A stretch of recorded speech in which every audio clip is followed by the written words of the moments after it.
Here's a step-by-step tutorial on how to file a cancel for any reason insurance claim.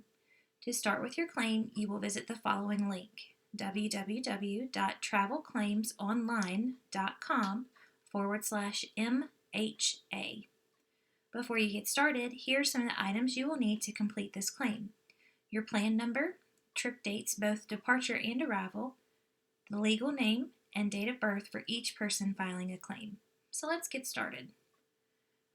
First, we're going to click on the information needed for claims being reported by. In our case, we're going to click on claimant and scroll down. It's now going to ask you how you prefer your method of communication, either by electronic communication or if you prefer paper copies to be mailed to you. Notice that they are recommending electronic communication in regards to being able to respond at a faster rate. So in our case, we're going to click on electronic communications and click Start Claim.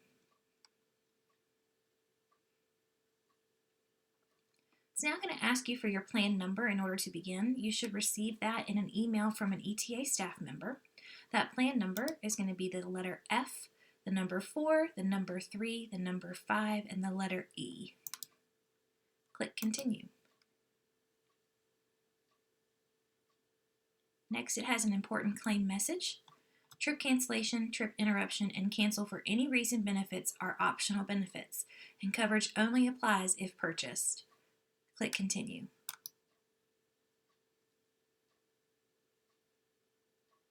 Next, it's going to ask for the number of claimants that there are.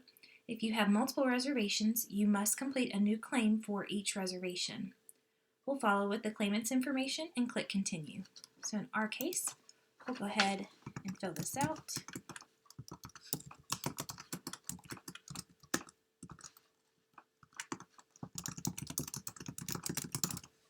And click Continue.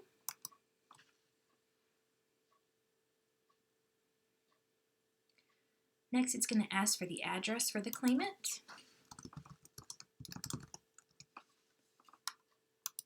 It'll go ahead and pre-fill it for you, and you can manually edit it if you need to. It's also going to ask for daytime, evening phone numbers, and your preferred contact time.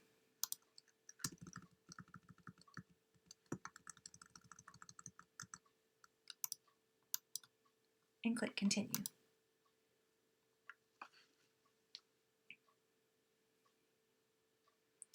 Next is going to bring up the page about trip and payment details. You'll see that the plan number that you entered is already listed here, and they've already went ahead and pre-filled the travel supplier information with Educational Travel Adventures. Next is asking for your tour name and number. We'll go ahead and just have this listed as your school name and the year in which you were planning to travel. So in this case, we'll put White House Elementary 2020.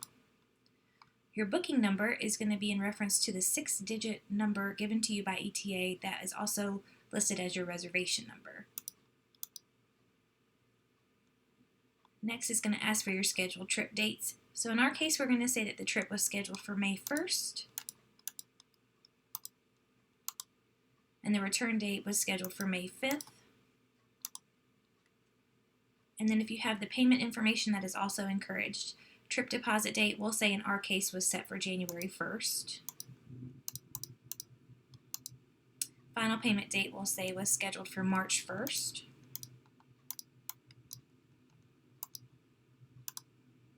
And the planned purchase date, this is the date in which you purchase the cancellation insurance. It's most likely that you purchase that insurance closer to the initial deposit date of January 1st. So we'll go ahead and just list it as that. Alright. Trip itinerary is asking for your departure city, return city. In most cases, these are both going to be the same unless you returned or departed from a different city from the return. So we'll go ahead and we'll just put freehold for both of these.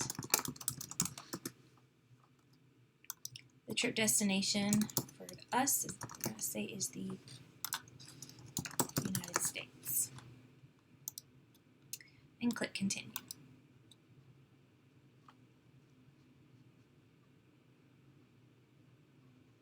From here, we will go to select claim types. You will see the name of each claimant and then determine the claim type.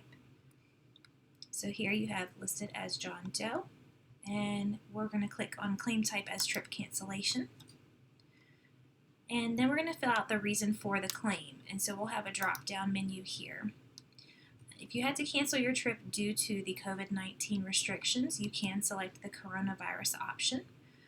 But otherwise, just choose whatever's best suited for you. You can also choose the pre-departure other covered event if you would like, and that's what we're going to do.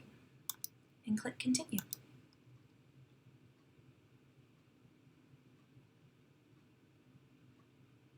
So now we're at the claim forms section. You're going to see that the completion status here for us is still listed as incomplete. So we're going to go over here to enter info. And we see that the cancellation information that they're asking for has not been filled out. So we want to go ahead and fill that out if we have that. We're going to say that our date of trip cancellation was March 12th. And then if you have the amount that you paid for your trip, you can put that in here. For our sake, we're going to just say $800 is what we're also claiming. And the refund received or due we'll list as $500. Now the next section is asking you about airfare.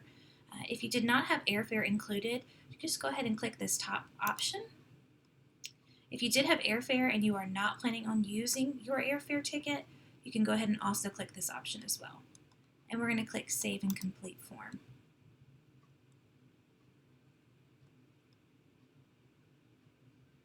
As you can see, now that we've filled that information out, the completion status is now marked as complete. And we're going to go ahead and click Finished Print Claim Forms. And what do I do now? You can print your claim forms now and complete and provide required information offline. We're going to click Continue. The last step here is to determine how you would prefer to complete and send your forms. Please note that all of your forms must be signed with a physical signature before sending them in for processing. So step 1 we'll see here is provide claim info. We've already clicked on this. We know that these forms have been completed. If you edit your forms online, you will still need to complete step 2 and step 3 as our regulations require a physical signature on claim forms. Okay, so your next choice here for step 2 is either you can email a link so that you can print these forms later, or you can send the forms to, they can send the forms to you in the mail, either option, or you can also print them now and go ahead and get them signed. Step 3 is going to be sending the claim forms into the insurance company, so you have 2 options. One, you can either email it to the following email address, which is mail@travelclaimsonline.com. If you do choose to email your forms, you need to make sure that you include your claim number either in the subject line or in the body of the email. And it should give you your claim number here, and you can also find that information here as well. The other option to sending in your forms, if you don't want to do it electronically, is you can also mail them in the following mailing addresses where you should send them. 9225 Ward Parkway, Suite 200, Kansas City, Missouri, 64114.